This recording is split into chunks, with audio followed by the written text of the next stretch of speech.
सबसे पहले हम इम्बैलेंस को समझेंगे कि इम्बैलेंस क्या होता है। इम्बैलेंस को समझने के बाद आपको क्या इससे बेनिफिट होगा? आपको ये बेनिफिट होगा कि कौन सी सपोर्ट के ऊपर ज्यादा बायर और ज्यादा सेलर हैं और कौन सी सपोर्ट के ऊपर बायर और सेलर इक्वल हैं। इम्बैलेंस मार्केट के अंदर जब मूवमेंट होती है, एक बैलेंस मूव होती है और एक इम्बैलेंस मूव होती है। Imbalance and balance. मैं यहां पर 3 कैंडलस्टिक बनाऊंगा और कुछ और फॉर्मेशंस भी बनाऊंगा। अभी के लिए ये देखें, इस किस्म की अगर मूवमेंट है, दूसरी भी इस किस्म की मूवमेंट है, तो ये दोनों सिमिलर मूवमेंट है, राइट। दिखने में दोनों एक जैसी मूवमेंट लग रही हैं, लेकिन जब इसके अंदर हम विक्स को ऐड करेंगे तो यहां पर आपको कुछ दिखेगा नया।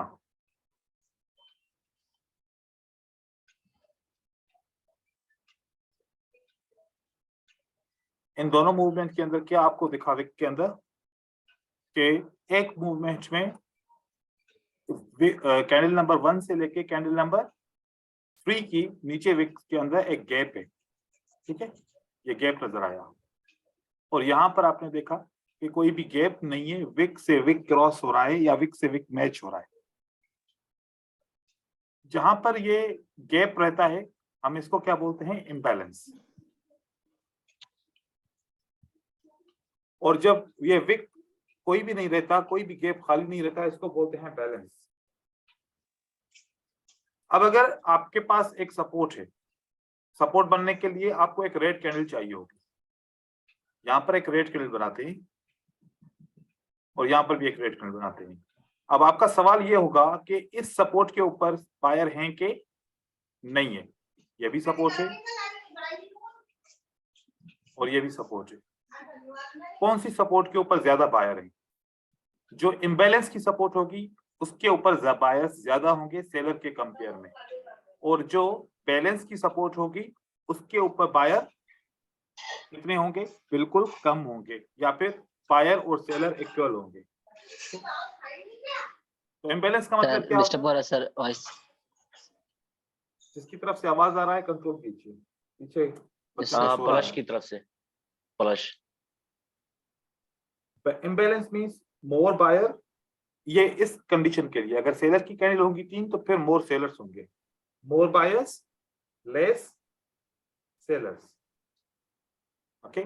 और यहां पर बैलेंस के अंदर buyers and sellers are equal.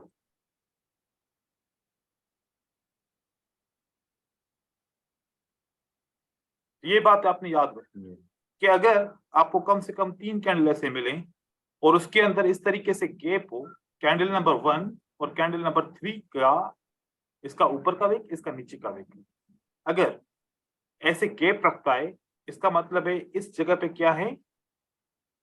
More buyers less sellers. अगर ऐसा है तो यहां पर क्या है? Buyers and sellers are equal. तो ये लेवल कितना परसेंट काम करेगी?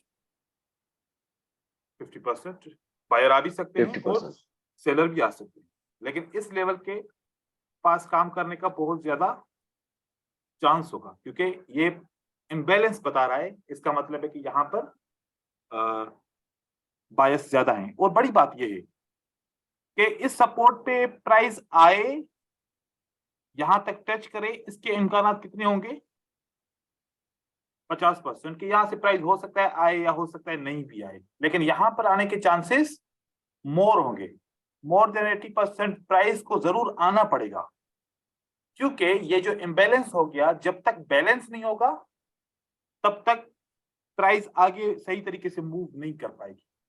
तो इम्बैलेंस को आप सिर्फ अभी इतना समझिए कि ये 3 कैंडल्स होती हैं, अगर ऐसे गैप रहेगा तो उसकी सपोर्ट जो बनती है यहां पर, इस सपोर्ट के अंदर बहुत ज्यादा बायस हैं सेलर के कंपेयर में, और यहां पर बायस इक्वल हैं सेलर के कंपेयर के अंदर।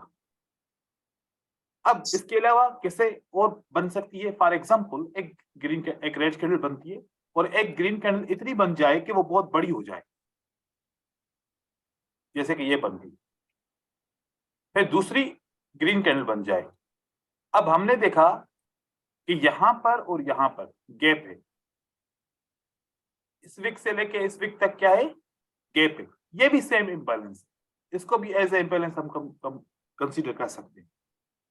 अगर 3 ग्रीन कैंडल ना हो लेकिन एक ग्रीन कैंडल इतनी बड़ी हो कि रेड कैंडल का ऊपर वाला विक और तीसरी रेड कैंडल का ग्रीन कैंडल का नीचे वाला विक आपस में गैप छोड़ जाए।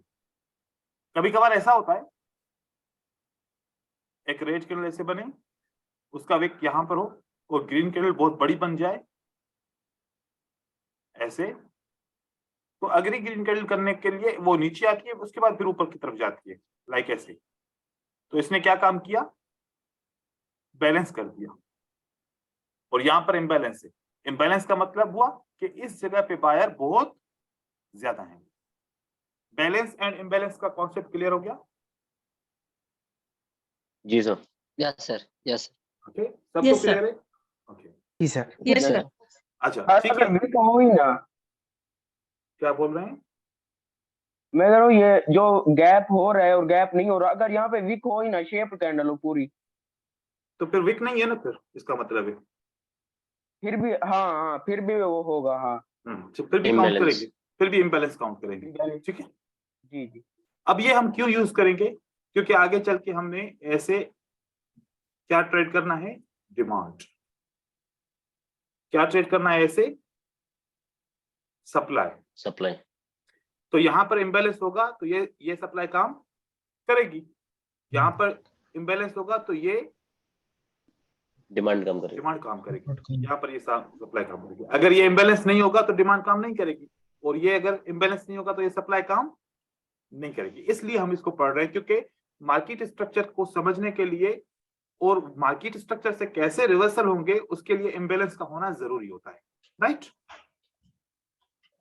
अब राइट उसके बाद मैं यहां पर एक मूवमेंट बनाऊंगा, ये मूवमेंट समझना बहुत इंपॉर्टेंट है। यहां से प्राइस ऊपर की तरफ जाती है, ओके, उसके बाद सप्लाई बनती है,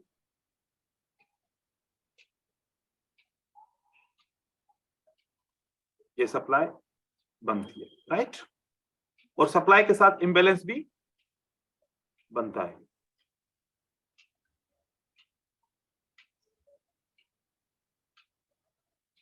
यहां पर हमने सप्लाई बनाया, डेफिनेटली प्राइस ऊपर की तरफ आएगी,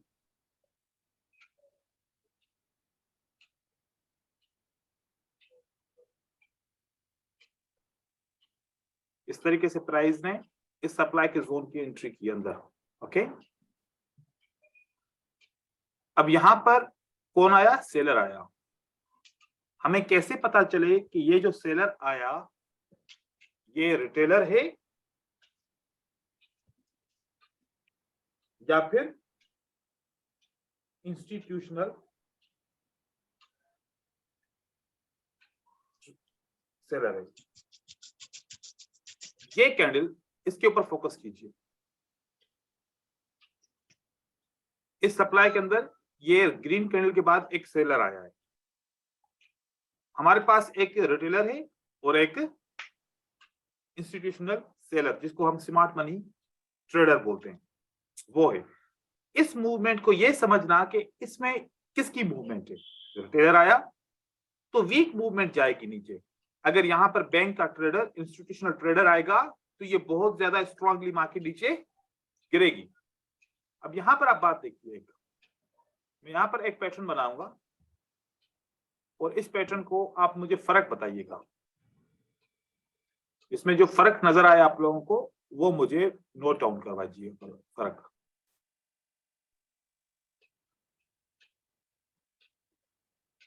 क्या फर्क है इस दो पैटर्न के अंदर? Sir wick cross. Wick cross, previous का ऊपर का विक क्रॉस सर, ये विक क्रॉस है, राइट। हाँ सर, और यहां पर विक Correct. क्रॉस जी नहीं जी। हुआ। सप्लाई के ऊपर अगर सेलर ऐसे एंटर हुआ तो कौन एंटर होगा? रिटेलर। अगर ऐसे पैटर्न बनेगा तो कौन एंटर होगा?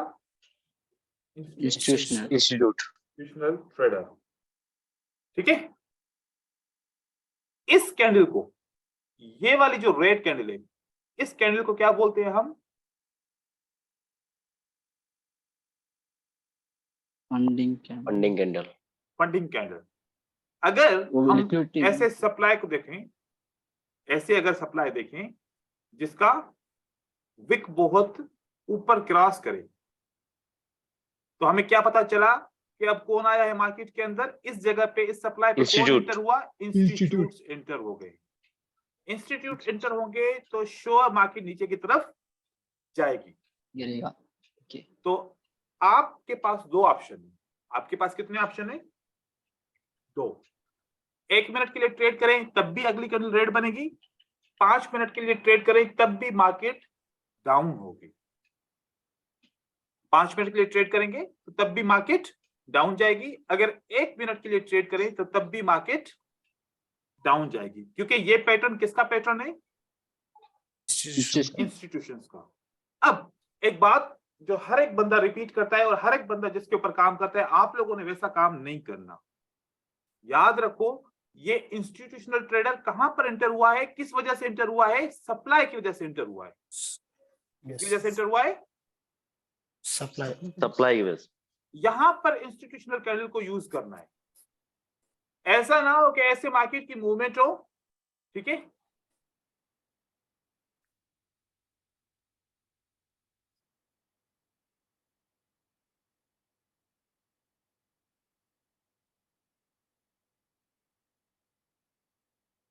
आप बोले कि देखो यहां पर भी इंस्टीट्यूशनल एंटर हो गया है,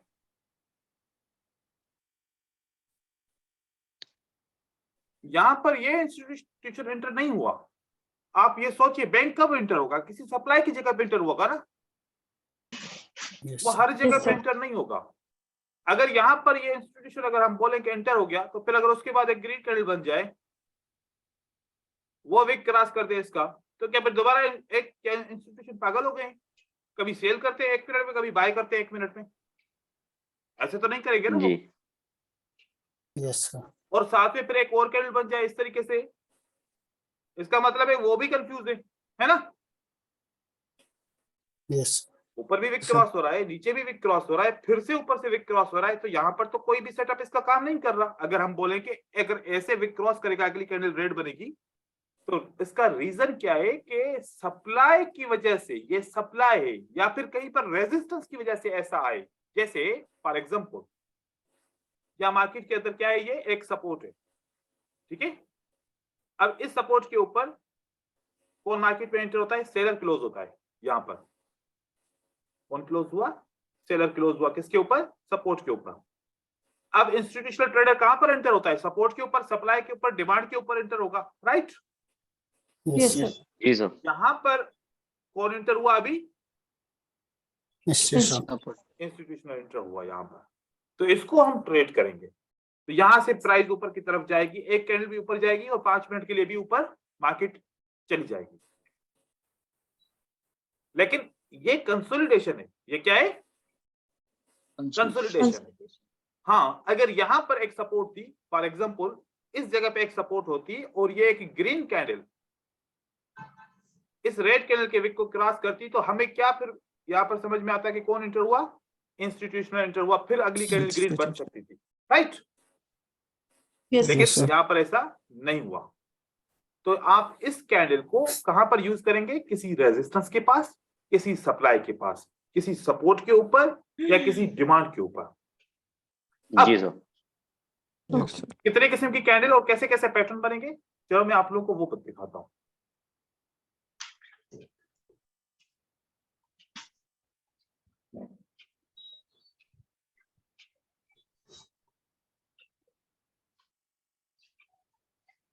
देखिए यहां पर जितने भी पैटर्न बने हुए हैं वो कौन से पैटर्न है?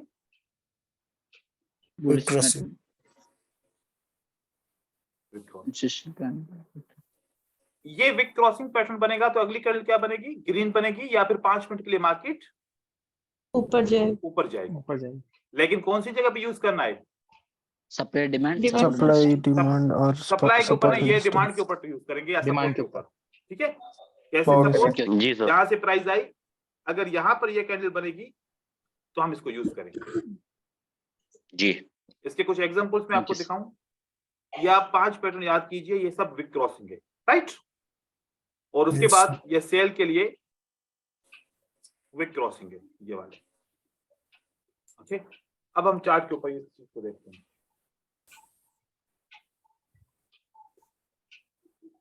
देखिए ये कौन सी जगह है, सपोर्ट है।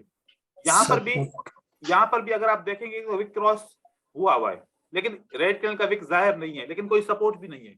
लेकिन ये वाला जो पैटर्न है, ये वाला पैटर्न, राइट, अगर यहां पर मैं सपोर्ट लगाऊंगा तो आपको नजर आएगा कि वाकई में ये सपोर्ट मौजूद है, ठीक है, ये वाली सपोर्ट। Yes sir. ये सपोर्ट के ऊपर कौन सा पैटर्न बना, इंस्टीट्यूशनल फंडिंग कैंडल का एक पैटर्न बना, जो एक रेड कैंडल की विक को क्रॉस करता है और अगली कैंडल भी ऊपर जाती है और साथ में 5 मिनट के लिए मार्केट भी ऊपर जाता है। ठीक हो गया। अब उसके बाद देखिए ये वाला पैटर्न विक क्रॉस है, ये कहां पर, सपोर्ट बिकम रेजिस्टेंस के नीचे बनता है। ये किसके ऊपर बनता है, सपोर्ट बिकम रेजिस्टेंस। यहां पर 1 मिनट की कैंडल रेड नहीं बनी, लेकिन अगर आपने 5 मिनट का ट्रेड किया तो वो विन हो गया, राइट। इस तरीके से हम इसको यूज कर सकते हैं। यहां पर देखिए ये कौन सा पैटर्न है, विक क्रॉस है। अगली कैंडल रेड बनती है और 5 मिनट का ट्रेड करते हैं तो वो भी सेल के लिए बनता है। लेकिन कहां पर हमने देखना है कि ये सपोर्ट एंड रेजिस्टेंस है कि नहीं है। अगर आप यहां से गौर कीजिए तो ये एक सपोर्ट एंड रेजिस्टेंस की जगह बनती है, राइट। देखिए ये सपोर्ट एंड रेजिस्टेंस के लिए जगह बनती है। यहां पर एक्यूरेटली क्लोज होता है सपोर्ट एंड रेजिस्टेंस पे और यहां से मार्केट में ट्रेड होता है। तो हम इस तरीके से इसको यूज कर सकते हैं, ट्रेड के अंदर यूज कर सकते हैं। अगर आप खाली सिर्फ इसको एज अ पैटर्न ऐसे यूज करेंगे कि बस जब विक क्रॉस होगा तो मैं ट्रेड करूंगा, जिस तरीके से कल से मैं देख रहा था हर एक बंदा रेफरेंस के ऊपर ऐसे ट्रेड कर रहा था कि बस रेफरेंस एक स्ट्रेटजी है, बस ऐसे बनेगा तो हम बाय करेंगे और ऐसे बनेगा तो हम सेल करेंगे। लेकिन मैंने रेफरेंस आपको क्या बताया था, रेफरेंस इज अ एनालिसिस, लेकिन उसको एक एज ए स्ट्रेटजी के तौर पे यूज करेंगे तो फिर रिजल्ट्स भी आपको कभी मिलेंगे कभी नहीं मिलेंगे। कोशिश करें कि इन चीजों को जो कॉन्सेप्ट समझा रहा हूं उनको एज ए एनालिसिस के तौर पे यूज करें। जब सारे कॉन्सेप्ट एज एनालिसिस के तौर पे यूज करेंगे तो ऑटोमेटिकली आपके माइंड में एक मास्टर स्ट्रेटजी तैयार हो जाएगी। जब मार्केट में देखेंगे, क्योंकि एक बात है, आप जो ढूंढने आएंगे तो आपको वही मिलेगा ना, दूसरी चीज के ऊपर तो आपकी नजर नहीं जाएगी। अब आपने अपने ज़हन में एक बात रखी कि मुझे रेफरेंस के ऊपर ट्रेड करना है, आपको और कोई चीज मार्केट में नजर आएगी रेफरेंस के अलावा, क्योंकि ढूंढ तो आप रेफरेंस को रहे हो। जी सर।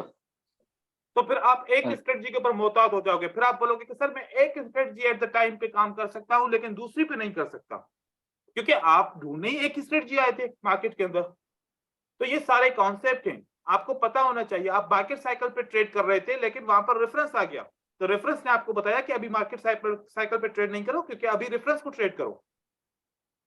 या फिर आप कहीं पर 5 मिनट के लिए मार्केट में ऊपर की तरफ जा रहे थे तो वहां पर बायर ने रेफरेंस बनाया कि हम नहीं जा सकते 5 मिनट के लिए ऊपर, तो आपको एज एनालिसिस उस स्ट्रेटजी को यूज करना होता है, न कि आपको एक सेटअप को टारगेट करना है। अब जिस तरीके से मैंने विक क्रॉसिंग का बोला तो ये ना हो कि यहां पर विक क्रॉस हुआ, सर देखो ये कैंडल ग्रीन बनी, क्यों बनी ग्रीन, यह सवाल कोई नहीं पूछे, क्योंकि ये ऐसी स्ट्रेटजी नहीं है।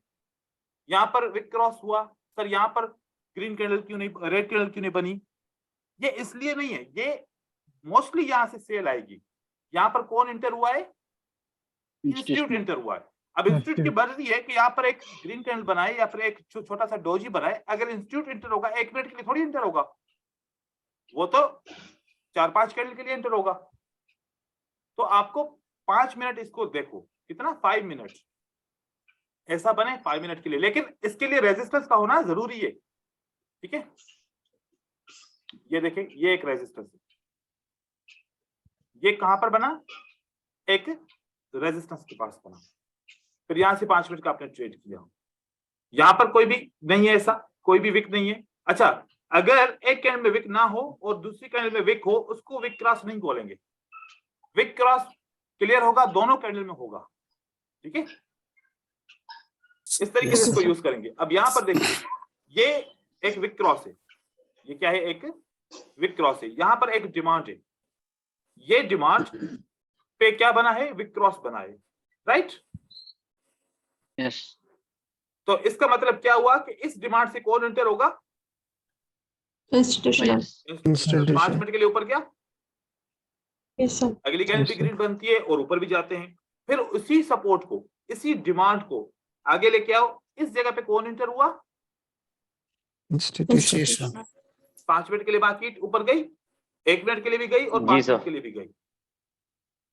तो हम ये तय करेंगे कि किस जगह से इंस्टीट्यूट एंटर होता है। इंस्टीट्यूट हमेशा या तो सपोर्ट से एंटर होता है जिसको डिमांड भी बोलते हैं, या तो सप्लाई से एंटर होगा जिसको सप्लाई भी रेजिस्टेंस भी बोलते हैं। रेजिस्टेंस। तो यहाँ पर जी सर। आपने कभी भी जब भी विक क्रॉसिंग पैटर्न को ट्रेड करेंगे तो आपके लिए supply and demand, support and resistance बहुत इंपॉर्टेंट है। होगी तो ट्रेड करेंगे, नहीं तो खाली सिर्फ आपने विक क्रॉसिंग को ढूंढ के उसको टारगेट नहीं करना, नहीं तो इसमें आप फेल हो जाएंगे। ठीक है, जी सर सर। Okay, sir. इसमें डॉट है सर, इसमें ये रीजन पे डॉट है।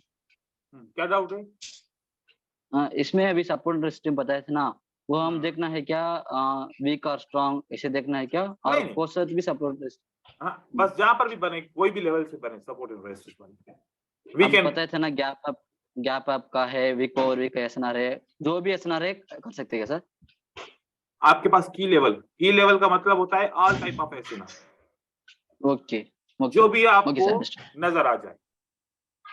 अब डोजी की आए तब भी चलेगा, रिवर्सल एसएनआर आए तब भी चलेगा, विक ओवर विक की एसएनआर आ जाए, वो जितने किस्म की भी एसएनआर आ जाए वो चलेगा सबके सब। ओके ओके सर इसमें राउंड फिगर वाली एसएनआर भी चल जाएगी? नहीं चलेगी, वो राउंड नंबर वाली मैंने आपको बताया था, टारगेटिंग के लिए यूज होती है वो। ठीक है, टारगेट वो फॉरेक्स मार्केट में बायर और सेलर टारगेट एक बनाते हैं। देखिए जैसे कि वो अगर 1.9 नहीं 1.06300 के ऊपर एंटर होंगे, यहाँ पर उन्होंने बाय किया, क्या किया यहाँ पर उन्होंने बाय बाय। किया। अगर उनका टारगेट अगला क्या होगा 1.06400। ठीक है, अगर ये इनका टारगेट है तो यहाँ तक प्राइस जाएगी और यहाँ पर रुकेगी। फिर यहाँ पर कोई सेल करने वाले होंगे तो सेल के लिए आएगी, कभी ब्रेकआउट होगी, कभी मार्केट इसको कंटिन्यू करके जाएगी, कभी रिवर्स होगी। ये मोस्टली राउंड नंबर्स टारगेटिंग के लिए यूज होते हैं।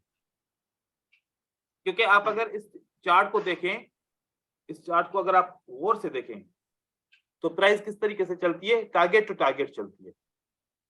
देखिए यहां से प्राइस इस टारगेट से उठती है, किस टारगेट तक जाती है, इस राउंड नंबर तक। ठीक है,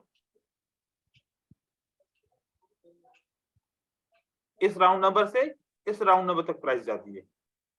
फिर अगर प्राइस को ऊपर ही जाना है तो फिर राउंड नंबर ब्रेक करके अगले राउंड नंबर तक जाती है। तो ये राउंड टू राउंड प्राइस सफर करती है, क्योंकि ये राउंड नंबर प्राइस का होता है। हाँ, ये अक्सर देखा गया है कि इस जगह पे रिएक्शन जरूर आते हैं, एक्सचेंज होता है। क्या होता है? एक्सचेंज। एक्सचेंज की वजह से एसएनआर काम करती है। एसएनआर के ऊपर भी क्या होता है, एक्सचेंज होता है। एक्सचेंज। तो राउंड नंबर के पास भी एक्सचेंज होता है, लेकिन ये ट्रस्टवर्दी नहीं है। अगर मैं इसको बोलूं कि आप एसएनआर पे, राउंड नंबर के एसएनआर पे ट्रेड करो, तो आप हर वक्त राउंड नंबर के एसएनआर के ऊपर ट्रेड करोगे, कभी काम करेगी कभी काम नहीं करेगी, मतलब ट्रस्टवर्दी नहीं है। ये बायर और सेलर के ऊपर डिपेंड करता है कि वो वहां पर रुकेंगे कि नहीं रुकेंगे। अब वो कैसे आपको पता चलेगा, मैंने आप लोगों को लेसन दिया है, किसका? Sending descending. Ascending and descending। Descending से आपको पता चलेगा कि मोमेंटम स्टॉप, मोमेंटम लॉस और मोमेंटम इंक्रीजिंग। तो ये जितने भी मोमेंटम आपको पता चलेंगे, अगर यहां पर फॉर एग्जांपल ये राउंड नंबर है, बात करें कि ये राउंड नंबर है, ठीक है, यहां पर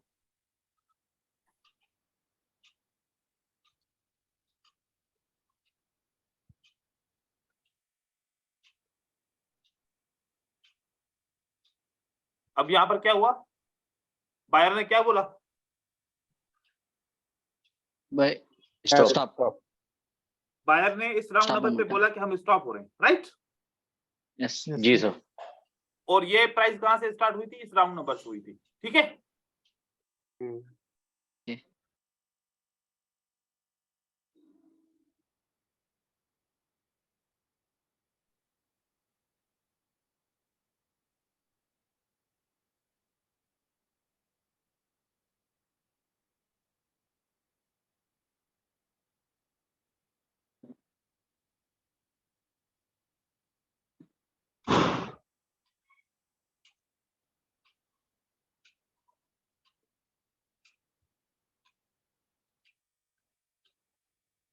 अब सेलर ने क्या बोला?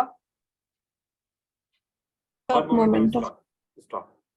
तो अब ये यहां से यहां तक आया, अब बायर यहां से कंटिन्यू करता है। क्या बायर ने बोला कि मोमेंटम स्टॉप हुआ? नहीं हुआ। नहीं सर। बोला। सेलर से सपोर्ट ले ली इस ब्रेकआउट पे, राउंड नंबर के ब्रेकआउट पे, यहां से प्राइस ऊपर की तरफ जा रही है। इसका मतलब है इसका टारगेट अभी क्या है? अगला राउंड नंबर। इसका टारगेट क्या है? अगला राउंड अगला नंबर। अब ये जो एग्जांपल दिया, एज इट सेम एग्जांपल दिखाऊं? ये कितनी कैंडल भाई बनी ऊपर? 3 के बाद इसी राउंड नंबर पे सपोर्ट हुई और बायर की कैंडल बन के फिर मार्केट ऊपर की तरफ जा रही है। देखें, यस सर। अगर इस राउंड नंबर के नीचे मोमेंटम स्टॉप करते तो मार्केट ज्यादा लंबा गिरती। राउंड नंबर के ऊपर मोमेंटम स्टॉप किया है तो थोड़ी देर के लिए मार्केट कंसोलिडेट करेगी, क्योंकि ये स्टॉप ऐसे ना रहे। जैसे कि यहाँ पर सेल आया, ठीक है, थोड़ी देर के लिए आया, लेकिन उसके बाद फिर किसने? सेलर ने भी मोमेंटम स्टॉप किया, लेकिन इसका टारगेट क्या है? इसका टारगेट अगला राउंड नंबर है। बताओ अगले राउंड नंबर तक गई मार्केट? हाँ देखिए यहाँ पे भी ऐसा रहता है। अब अगले यहाँ राउंड पे। नंबर, हाँ यस, ये वाला देखें, ये भी इसके ऊपर, ये भले ये जो है ना ये स्टॉप, मतलब इसको तो एक ही कैंडल बनी थी। यहाँ पर तो चलो बायर ने स्टॉप भी किया था, इसलिए थोड़ा सा पुल बैक आ गया। यहाँ पर तो बायर ने स्टॉप नहीं किया और डायरेक्ट अगले राउंड नंबर तक गए। और जब यहाँ पर बायर ने क्या बोला, हमने स्टॉप किया, तब नीचे आ गई, नीचे वाले तक। उसके बाद फिर अगले राउंड नंबर तक आ गई मार्केट। फिर जब जी यहाँ सर। से सेलर ऊपर की तरफ गए, यहाँ पर सेलर ने स्टॉप किया तो बायर यहाँ पर पहुंचे। इसी जी तरीके सर। से यहाँ पर क्या बायर ने बोला कि हमने स्टॉप किया? नहीं किया सर। नहीं बोला। किया। अगली दफा राउंड नंबर ने काम किया, Yes, नहीं Yes. किया। क्योंकि बायर ने क्या बोला था? हमने स्टॉप नहीं किया, हम मार्केट में अभी कंटिन्यू नहीं करेंगे। किया। अब ये राउंड Yes, sir. नंबर पे भी कोई स्टॉप हुआ नहीं हुआ No. सर। तो इसका मतलब है कि अगले राउंड नंबर तक प्राइस जाएगी, ऊपर वाले राउंड नंबर तक। क्या गई प्राइस? नहीं गई? बताओ। गई सर। गई फिर यहाँ पर क्या इन्होंने स्टॉप किया? नहीं सर। तो अगले राउंड नंबर तक प्राइस जाएगी। गई नहीं गई? जी Yes, सर। sir. उसके बाद यहाँ पर कोई स्टॉप किया इन्होंने? नहीं किया। नहीं। तो फिर अगले राउंड नहीं। नंबर तक प्राइस जाएगी। ये गई। जी। इस राउंड नंबर Yes, तक sir. प्राइस स्टॉप नहीं किया, यहाँ पर जाके स्टॉप किया इन्होंने, ठीक है। यहाँ पे स्टॉप किया। अब जी ये सर। मार्केट इस राउंड नंबर को टच करेगी, ये नीचे वाले राउंड नंबर को। अब यहाँ पर क्या हो रहा है? यहाँ तक मार्केट में यस सर, यहाँ पे टच किया। कंसोलिडेशन किया, ठीक है। यहाँ पर टच बार बार किया, क्योंकि यहाँ पर क्या किया इन्होंने? स्टॉप किया था, राइट। तो राउंड नंबर काम Yes, कर sir. रहे हैं, तो लॉजिक के साथ, एनालिसिस के साथ, ठीक है। नहीं तो मैं बोलता कि राउंड नंबर इज ऐसे ना, तो आप लोग क्या करते? राउंड नंबर को यहाँ पर ट्रेड करते तो होता विन होता, यहाँ पर ट्रेड करते तो विन होता, यहाँ पर ट्रेड करते तो विन होता, और पिछली दफा जितनी दफा भी ट्रेड किया सब लॉस होता। एसएनआर भी इस Yes. तरीके से काम करती जी है। सर। एसएनआर भी सारी इसी तरीके से काम करती है। आपको असेंडिंग डिसेंडिंग ऑर्डर में मास्टरी करनी चाहिए, क्योंकि उसी से ही तो Yes. आपको पता चलता है कि कौन स्टॉप कर रहा है, Okay, कौन sir. कंटिन्यू कर रहा है, राइट।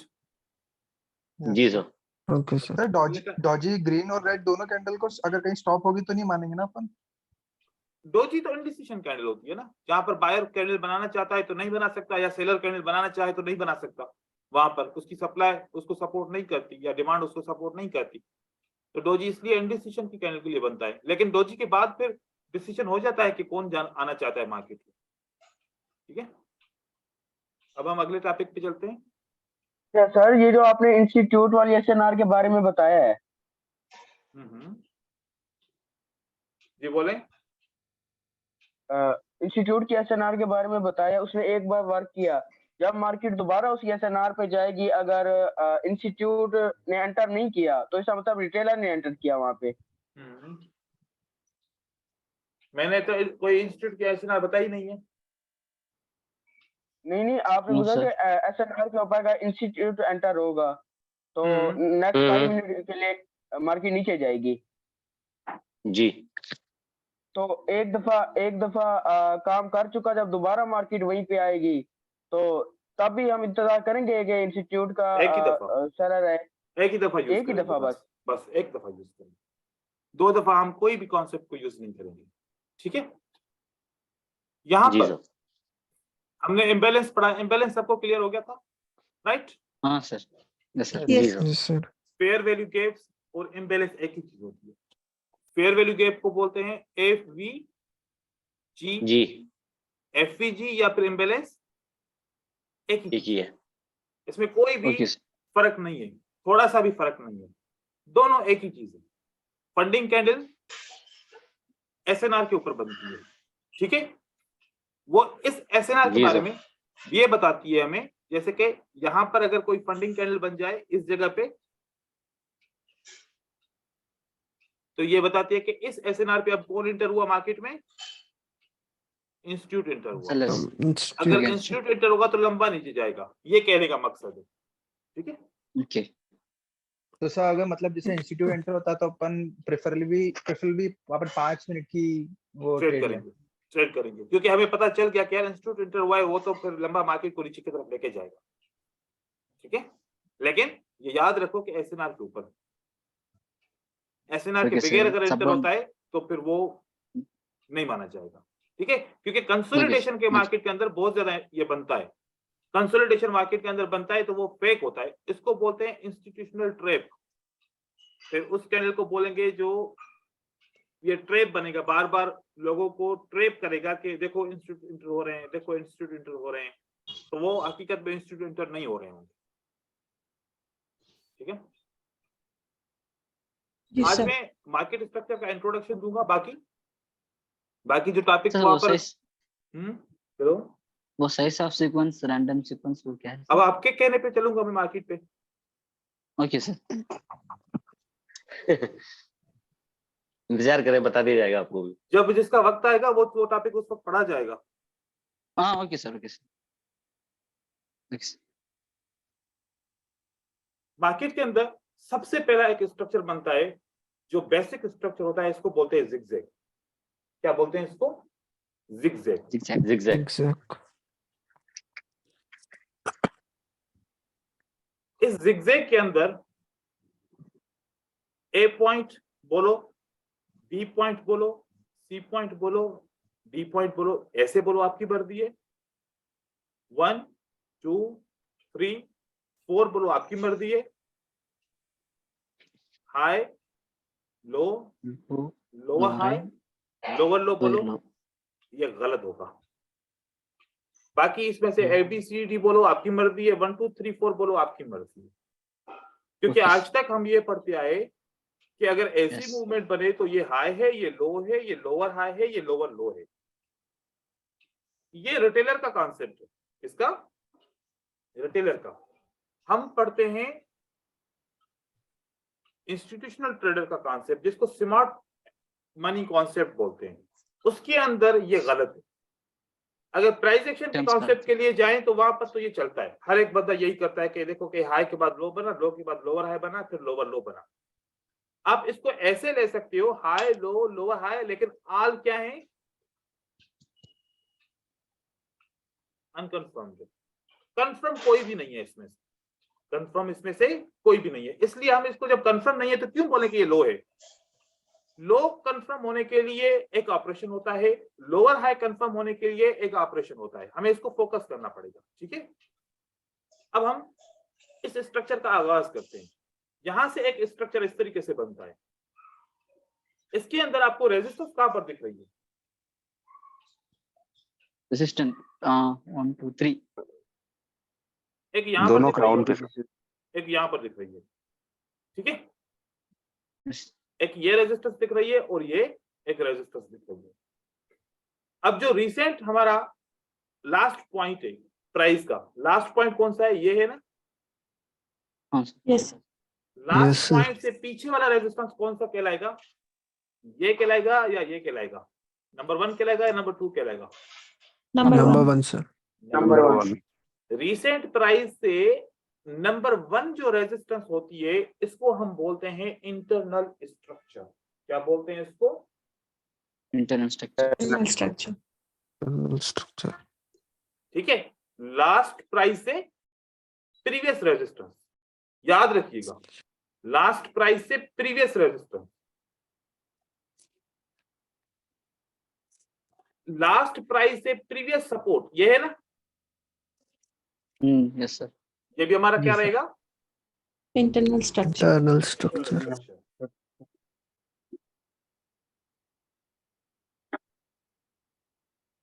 अब हमारे लिए हम ये समझ रहे हैं कि ये लो है, लेकिन ये अभी तक लो नहीं है क्योंकि अभी तक कंफर्म नहीं है। अगर प्राइस यहां से उठे, ऊपर उठे और ये रेजिस्टेंस को क्या कर दे, ब्रेक ब्रेक कर बस दे, ब्रेक ब्रेक परसेंट तो अब बोलेंगे कि ये क्या है, लो। लो लो अब बना, कंफर्म लो अब बना। जब लो कंफर्म नहीं होता ना तो वो low as a support and resistance काम नहीं करता। जब नहीं लो करता। कंफर्म होता है तो वो एक स्ट्रांग सपोर्ट भी बनाता है साथ में। अब आने वाले वक्त में ये एक स्ट्रांग सपोर्ट बन सकती है। अब यहां पर आपने एक चीज को देखना है, नोट करना है कि ये ब्रेकआउट कैसे करें। इंटरनल स्ट्रक्चर लो कंफर्म करने के लिए इंटरनल स्ट्रक्चर का ब्रेकआउट कैसे हो। अब हम यहां पर कुछ स्टेटमेंट्स भी लिखेंगे।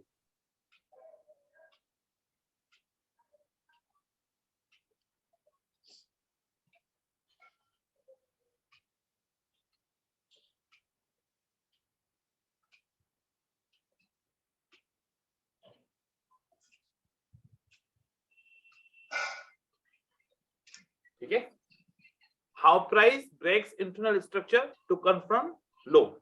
प्राइस अब कौन सी देखते हैं, लाइन की प्राइस देखते हैं या फिर कैंडलस्टिक की प्राइस देखते हैं। लाइन की प्राइस, कैंडलस्टिक की प्राइस देखते हैं ना कैंडलस्टिक के अंदर। हाँ,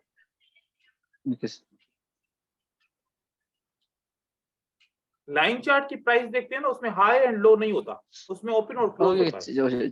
जो कि चार्ट का, ओके चार्ट के हाँ। उसके साथ हम अभी इसकी देख रहे हैं क्योंकि कैंडलस्टिक के अंदर हाई एंड लो भी हाँ क्लियर होता है। और अगर लाइन चार्ट ठीक है, देखेंगे ना ठीक है। उसमें लो एंड हाई नहीं होता, उसमें खाली ओपन एंड क्लोज होता है। हाँ सर। ये आपकी प्राइस की मूवमेंट बनी। ठीक है,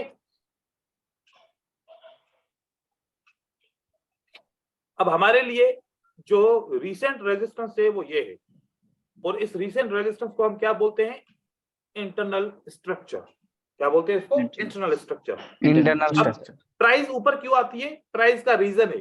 प्राइस इसलिए ऊपर आती है इसको ब्रेक करने के लिए क्योंकि इसको लो कंफर्म करना होता है। क्योंकि अब ये वाला जो प्राइस है ये लो नहीं है। अगर मैं इसको बोलूं कि ये लो है, ये लो गलत है, नहीं है। नहीं है। ठीक है, क्योंकि एसएमसी के कानून थोड़े से डिफरेंट है। फिर यहां से प्राइस ऊपर की तरफ जाती है। इंटरनल स्ट्रक्चर किससे ब्रेकआउट हो गया, विक विक से ब्रेकआउट हो गया, चलेगा। विक से ब्रेकआउट हो जाए या फिर बॉडी से ब्रेकआउट हो जाए, दोनों ब्रेकआउट चलेंगे इसके लिए। उसके बाद प्राइस नीचे की तरफ आ गई, प्राइस नीचे। अब यहां पर देखिए क्या इंबैलेंस है, हाँ sir. Yes, sir.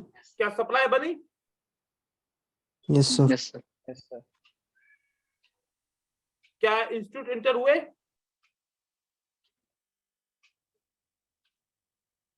Yes Yes. Sir. Yes sir. एक Yes, sir. इंटरनल स्ट्रक्चर बना। लो कंफर्म करने के लिए अब कंफर्म लो हो गया क्योंकि इंटरनल स्ट्रक्चर ब्रेक हो चुका है, और उसकी जगह पे एक सप्लाई हम बना सकते हैं। हम उसकी सप्लाई बना सकते हैं इससे भी, लेकिन ये सप्लाई अनकंफर्म है। ये सप्लाई क्या है, ये कंफर्म सप्लाई नहीं है क्योंकि ये लोअर हाई नहीं है।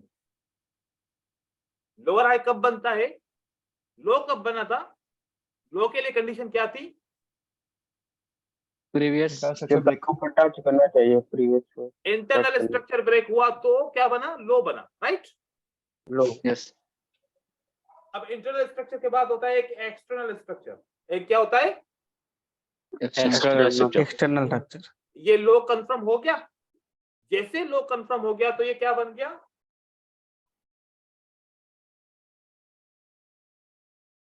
External structure, right.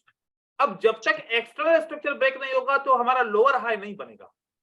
ये जब तक ब्रेक नहीं होगा तो हमारा लोअर हाई नहीं नहीं बनेगा। बनेगा। तो इस जगह पे अगर आप सप्लाई मांगोगे तो सप्लाई नहीं बनेगी, सप्लाई यहां से नहीं बनती। सप्लाई कहां से बनती है? सप्लाई जब लोअर हाई कंफर्म हो, सप्लाई जब लोअर हाई कंफर्म हो, ठीक है, याद रखिएगा। जब कंफर्म हो जाएगी तो ऊपर, तब हम कहेंगे कि हाँ भाई यहाँ पे सप्लाई आई है, तब हम बोलेंगे कि लोअर हाई हुआ, ठीक है। अब प्राइस यहां से नीचे की तरफ आ रही है, देखें नीचे की तरफ आ गई, नीचे की तरफ आ गई, नीचे की तरफ आ गई। प्राइस ने कैसे ब्रेक किया इसको? विक से। ये नहीं माना जाएगा। एक्सटर्नल स्ट्रक्चर अगर विक से ब्रेकआउट हो जाए नहीं मानेंगे, ओके। लेकिन इंटरनल स्ट्रक्चर विक से ब्रेक हो जाएगा तो मानेंगे। मानेंगे। ये ब्रेक होगा विक से तो नहीं मानेंगे। नहीं मानेंगे। अगर ये विक से ऐसे बना और किसी ने मान लिया और ये समझेगा कि ये लोअर हाई है, यहां पर जब प्राइस चली जाएगी ना ऊपर, ये काम नहीं करेगा, मार्केट ऊपर चली जाएगी, मार्केट ऊपर चली जाएगी, ऊपर से। ये यहाँ पर कोई भी रिएक्शन नहीं आएगा। अब यहां पर हम देखें कि ये किससे, इसने कैंडल ने ब्रेकआउट किया, बॉडी से। बॉडी बॉडी से ब्रेकआउट हुआ। जैसे बॉडी से ब्रेकआउट हो गया तो हमारा एक लोअर हाई कंफर्म हो गया, ये हमारा बन गया लोअर हाई। अब हमारा लोअर हाई बना, अब लोअर हाई बना तो सप्लाई भी बनी, क्योंकि सप्लाई कहां पर बनती है? लोअर हाई पे बनती है। लोअर हाई पे। ये हमारी क्या बन गई? सप्लाई, ठीक है। ये अब अब इसको हमारी टच करेगा तो लोअर लो बनेगा। इसको टच अब करेगा इसको तो मार्केट गिरेगा। अब इसको अगर प्राइस टच करेगा, यहां से प्राइस ऊपर की तरफ जाएगा। अब मैं ऐसे ही 3 कैंडल या 4 कैंडल बना रहा हूं, ऐसे होगा नहीं, 1-2 कैंडल रेड भी आ जाएगी बीच में, आप लोग बस समझिए। अब यहां पर अगर बायर एंटर हुआ और यहां पर सप्लाई के अंदर एंटर होगा, तब एसएमसी एंटर होगा मार्केट के अंदर। ये गिरेगा नीचे, फिर अब ये गिरेगा तो बहुत लंबा गिरेगा, ये गिरेगा तो बहुत लंबा गिरेगा। रेंजिंग को मार्केट का तोड़ स्ट्रक्चर देगा। बनता है। ये इसको तोड़ के फिर मार्केट एक लंबा वेव बनाएगा, उसके बाद फिर इंटरनल स्ट्रक्चर फिर एक नई वेव बनेगी। अब कैसे वो बनते जाएंगे, क्योंकि उसके अंदर बहुत सारे फैक्टर है जो हमने सब पढ़ने समझने, ठीक है। अब कैसे फिर स्ट्रक्चर बनेगा, मैं आप लोग को एक खाली स्ट्रक्चर बना के दिखा रहा हूं।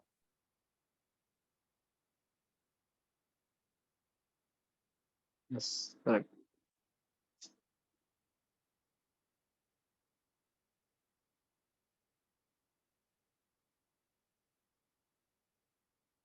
देखिए अब यहां पर कितने पार्ट बने, मैं पार्ट अलग अलग कलर से बना रहा हूं, ठीक है।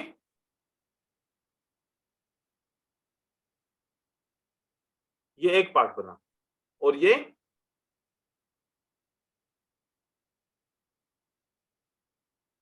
दूसरा पार्ट बना।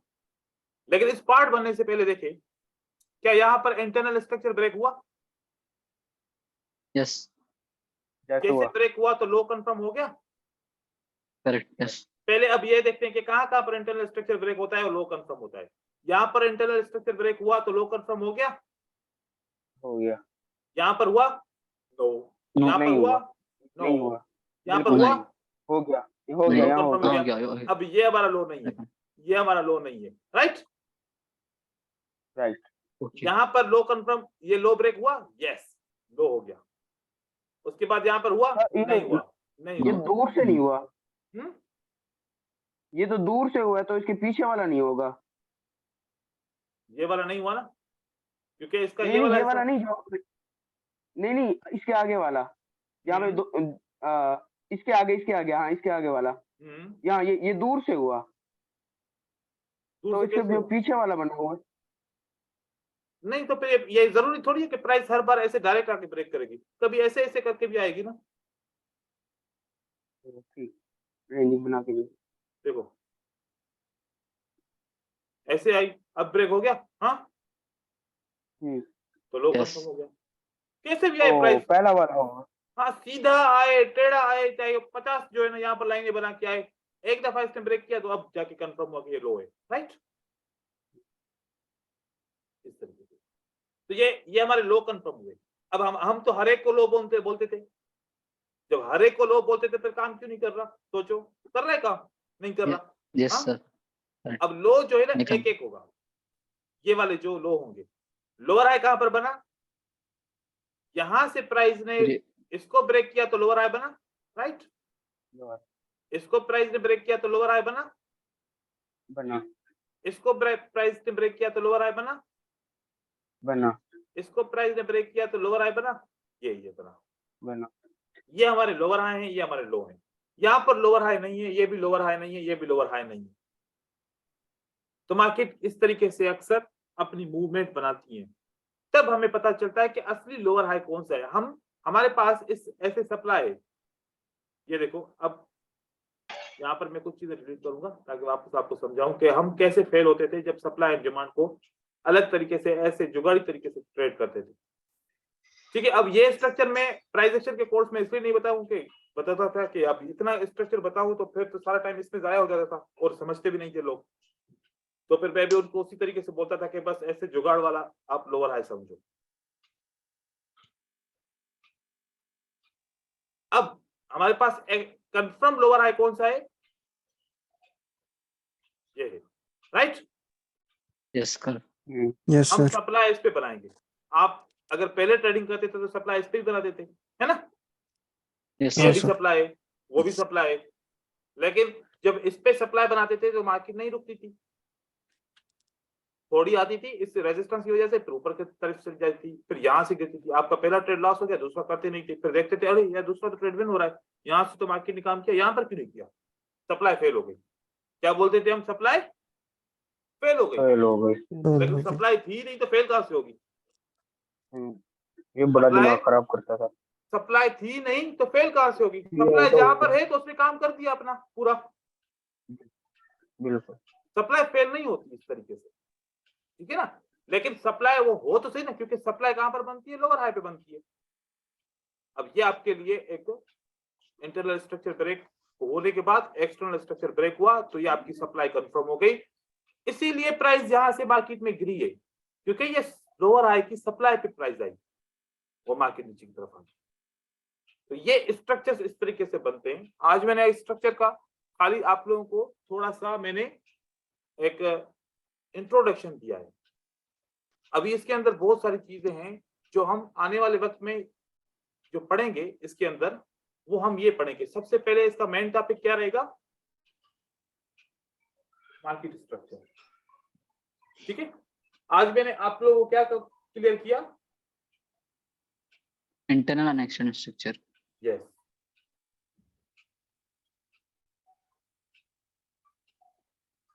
ठीक है, ये हमने आज क्लियर किया कि इंटरनल और एक्सटर्नल स्ट्रक्चर क्या होता है और कैसे बनता है। ठीक है, और इंटरनल स्ट्रक्चर और एक्सटर्नल स्ट्रक्चर क्या कंफर्म करता है, लो एंड लोअर हाई हमने पढ़ा। ठीक है, लो एंड लोअर हाई, और उसके बाद क्या हो सकता था, हाई हायर हाई और higher low. Higher low. High and higher. ये हमारे तब वो भी ऐसे ही होगा, बस इसका उल्टा होगा। वो इसका उल्टा होगा। ठीक है, एक कॉन्सेप्ट में सीधा पढ़ाऊंगा, उल्टा आप लोगों ने उनको खुद करना है। ठीक है, अगर सप्लाई पढ़ा जाए तो डिमांड आप लोग खुद बनाओगे ताकि आप लोगों की प्रैक्टिस हो जाए। Sir. Yes sir. उसके बाद सर ये जब ये हो जाएगा, कॉन्सेप्ट से क्या मतलब? अभी सबर कीजिए। Okay internal structure external structure पढ़ने के बाद अब जैसे कि ये हमारा हो गया, अब हम अगले तरफ चलेंगे। हम अगली तरफ पढ़ेंगे, पहले हम पढ़ेंगे कि लिक्विडिटी क्या होती है। ठीक है, लिक्विडिटी पढ़ने के बाद यस सर। लिक्विडिटी हमारी आ जाएगी तो हम ये टॉपिक को पढ़ेंगे, इंड्यूसमेंट, इंजीनियरिंग लिक्विडिटी, और साथ में engineering liquidity, point of interest, supply and demand, ये चीजें पढ़ेंगे। फिर साथ साथ में ये कंफर्म करेंगे कि चेंज ऑफ कैरेक्टर। सबको ये चेंज ऑफ कैरेक्टर समझ में आएगा तो आपको पता चलेगा कि ट्रेंड कब ट्रेड होता है। ठीक है, ट्रेंड कब चेंज होता है, जिसको हम चेंज ऑफ कैरेक्टर ऐसे भी लिखते हैं। सही हो गया। और उसके बाद फिर हम पढ़ेंगे ब्रेक ऑफ स्ट्रक्चर, मतलब ट्रेंड को कंटिन्यू करने के लिए कौन सी साइन है, जो हमारा BOS होता है, और हम यहाँ पर पढ़ेंगे पुल बैक। ठीक है, कि पुल बैक किस तरीके से आता है, और हम पढ़ेंगे इम्पल्स वेव किस तरीके से बनती है। ये चीजें हम इसके मार्केट स्ट्रक्चर के अंदर पढ़ेंगे कि हम कब हमें ट्रेड करना चाहिए, कब नहीं करना चाहिए, किस लेवल को हमें रेस्पेक्ट देनी चाहिए, क्योंकि और इससे हमें यह पता चलेगा टारगेट, क्या पता चलेगा, टारगेट कि कितना बायर ऊपर जाएगा, कहां से नीचे गिरेगा। क्योंकि अब आज हमने इम्बैलेंस इसमें अंदर कवर कर दिया, क्योंकि वो मार्केट स्ट्रक्चर में देखना था, क्योंकि इम्बैलेंस का मैंने आपको यूज नहीं बताया, वो यूज हम पढ़ेंगे कि जैसे कि ये हमारे पास मूवमेंट है, राइट, प्राइस यहां पर आ गई, प्राइस यहां से नीचे गिरेगी, यहां से नीचे गिरेगी, या यहां से नीचे गिरेगी। हमारे पास कितनी लेवल होती है, हमेशा 3 होती है। पहली लेवल से बाकी यहां से ही नीचे गिरेगी, या फिर नहीं यहां से गिरेगी, या फिर यहां से गिरेगी। अगर इम्बैलेंस यहां पर नहीं है तो कहां से गिरेगी, यहां पर इम्बैलेंस है तो इस बार प्राइस यहां से नहीं यहां से गिरेगी, राइट। और अगर यस सर, यहां पर इम्बैलेंस है तो प्राइस यहां से गिरेगी, और अगर इम्बैलेंस यहां पर नहीं है और यहां भी नहीं है, कहां पर है, यहां पर है, तो फिर यहां पर भी प्राइस नहीं गिरेगी, यहां पर भी नहीं गिरेगी, और यहां से जाके प्राइस गिरना शुरू करेगी, राइट। तो इम्बैलेंस का काम पता चल गया। यस सर, इम्बैलेंस क्या बताएगा कि कौन सी रेजिस्टेंस लेवल काम करेगी मार्केट को गिराने के लिए। तो इम्बैलेंस ने यहां पर भी नहीं था, यहां पर भी नहीं था, यहां पर था, तो इसने बोला कि ये वाला लेवल काम करेगी। तो यहां पर क्या है हमारा पॉइंट ऑफ इंटरेस्ट, किसका, सेलर का। जिसका इंटरेस्ट होगा वो यहां पर बैठा होगा, सेलर जैसे प्राइस यहां पर आएगी तो मार्केट गिरना शुरू। तो ये चीजें हम आगे आहिस्ता आहिस्ता पढ़ेंगे इंशाल्लाह। ये थोड़ा सा स्ट्रक्चर लेंदी होगा, एकदम से नहीं समझिएगा कि हमें बस कोई स्ट्रेटजी मिलेगी इसके अंदर कि हम ट्रेड करेंगे। ये आपको एक सोच देगा, एक एनालिसिस देगा, और जरूरी थोड़ी है कि किसी स्ट्रेटजी का नाम होना चाहिए। आप एनालिसिस करके ये फैसला कर सकते हो कि यहाँ से सेलर को इंटर होना चाहिए या यहाँ से बायर को इंटर होना चाहिए। क्या उसके लिए स्ट्रेटजी का नाम होना जरूरी है? नहीं सर, आपको ये पता चल जाए कि यहाँ से बायर एंटर होगा, मुझे बायर के साथ जाना चाहिए, यहाँ से सेलर एंटर होगा, मुझे सेलर के साथ जाना चाहिए। इसको बोलते हैं एनालिसिस ट्रेडिंग। जब एनालिसिस ट्रेडिंग सीख जाएंगे तो आप लोग बोलोगे कि स्ट्रेटजी पे हम क्यों ट्रेड करते हैं, क्योंकि स्ट्रेटजी ट्रेड करने के लिए आप एक चीज को पॉइंट करते हो। अब वो पॉइंटिंग कभी काम करती है, कभी काम नहीं करती। जितनी भी स्ट्रेटजीज है, जितनी भी स्ट्रेटजीज मार्केट में जाके टेस्ट करो, सबका रिजल्ट 55% आपको सामने दिखेगा। कितना? 55%। आप लोग ऐसे हजारों स्ट्रेटजीज टेस्ट कर चुके हो मार्केट में, सबका रिजल्ट 55% दिखता है। तो फिर आप लोग मेरे पास आते हो, बोलते हो सर ये स्ट्रेटजी तो ऐसे काम नहीं कर रही, इसका कोई फिल्टर बताओ। फिर हम फिल्टर बताते हैं, फिर आप बोलते हो कि सर 70% पे पहुंच गया 55 से, दूसरा भी फिल्टर बताओ। फिर दूसरा फिल्टर बताते हैं, फिर आप बोलते हैं कि 85 प्लस रिजल्ट मिल रहा है। तो एक स्ट्रेटजी को किसकी जरूरत है? फिल्टर की जरूरत है, कोई भी स्ट्रेटजी हो। तो जब ये पूरा का पूरा फिल्टर हम पढ़ रहे हैं, फिल्टर मतलब एनालिसिस, फिल्टर मतलब एनालिसिस पढ़ लेंगे तो फिर जितनी भी स्ट्रेटजीज हैं आपके लिए आसान हो जाएंगी कि मुझे इस पे ट्रेड करना चाहिए, नहीं करना चाहिए। अब यहां पर फॉर एग्जांपल मार्केट स्ट्रक्चर बना, आपको पता है कि मार्केट स्ट्रक्चर में इंटरनल स्ट्रक्चर ब्रेक हो गया तो मार्केट को कहां जाना चाहिए? लो ब्रेक करना, लो ब्रेक करने के लिए, क्योंकि उसको लोअर हाई कंफर्म करना है, राइट। Yes sir. तो यहां पर अगर कोई भी ऐसी कैंडल बन जाए, जैसे कि फॉर एग्जांपल यहां पर एक ग्रीन कैंडल बनी थी और उसके बाद क्या बनी, एक इंस्टीट्यूशनल कैंडल, फंडिंग कैंडल बनी, तो ये क्यों इंटर हुए इंस्टीट्यूशनल? क्योंकि इंस्टीट्यूशनल को पता है कि ये एक एक्सटर्नल स्ट्रक्चर ब्रेक होने वाला है, यहां तक मार्केट नीचे गिरेगी तो मुझे जाना चाहिए। तो यहां से वो एंटर हुआ, मार्केट नीचे की तरफ जा रही है, ब्रेक हो गया।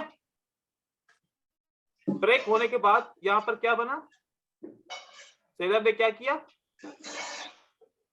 स्टॉप किया। क्यों स्टॉप किया? क्योंकि सेलर ने बोला कि बस इतना हमने यहां पर करना था, अब प्राइस कहां जाएगी, इस सप्लाई तक जाएगी, राइट। इस सप्लाई तक जाने के लिए सेलर ने कौन सा सिग्नल दिया? स्टॉप होने का सिग्नल दिया। Momentum stop. और क्यों दिया? क्योंकि हम ऊपर जाएंगे, दोबारा एक जोर से झटका देंगे मार्केट को, और फिर यहां पर बायर ऊपर की तरफ आया, राइट? और बायर ने स्टोरी टाइप का लगता है। अभी बायर ने कुछ भी नहीं बोला, हम अभी कुछ भी नहीं कर रहे, हम अभी बायर से इंफॉर्मेशन लेना चाह रहे हैं। भाई पहले बताओ क्या करोगे तुम? बायर ने स्टॉप किया, साथ में कौन इंटर हुआ? इंस्टीट्यूशन। अब कंफर्म हुआ कि अब मार्केट गिरेगा, और बायर ने भी हमें क्या बोला? हम स्टॉप हो गए। अब यहां से जो हम सेल करना शुरू करेंगे और यूं प्राइस नीचे की तरफ गिरेगी। ऐसे मार्केट गिरती है ना? Yes sir.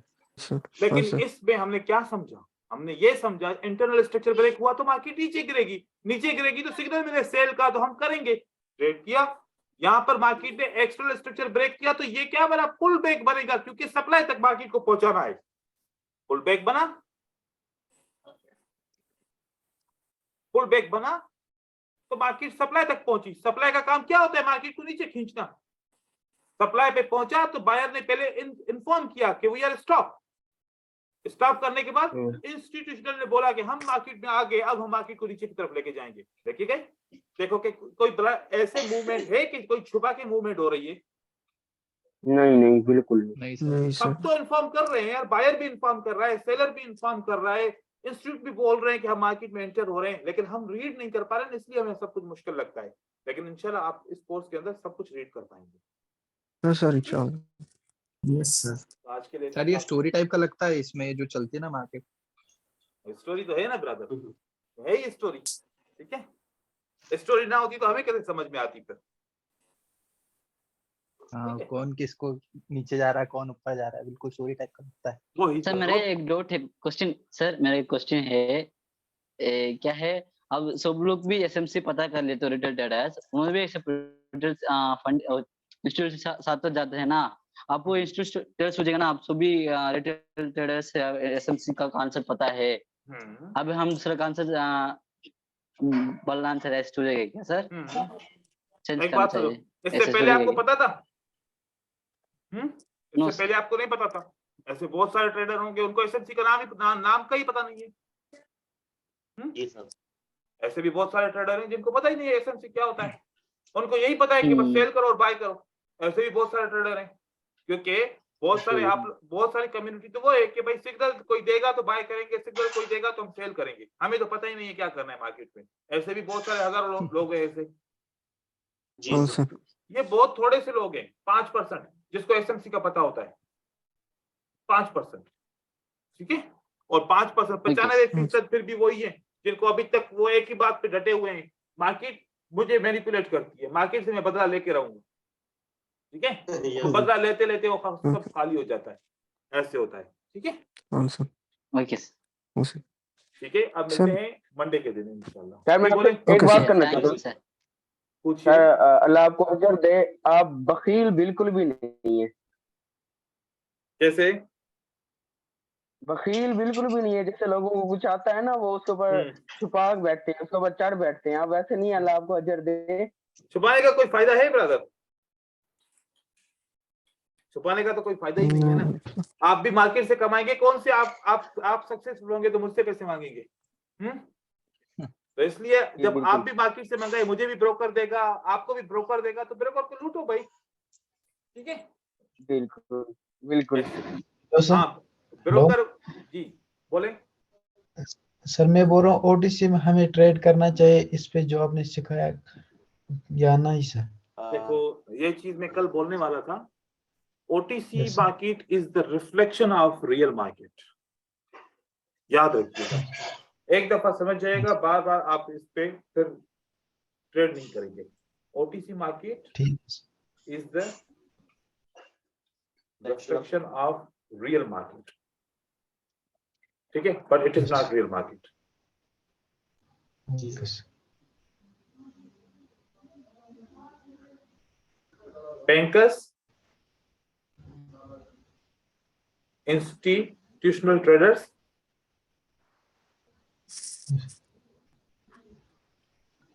only trade real market.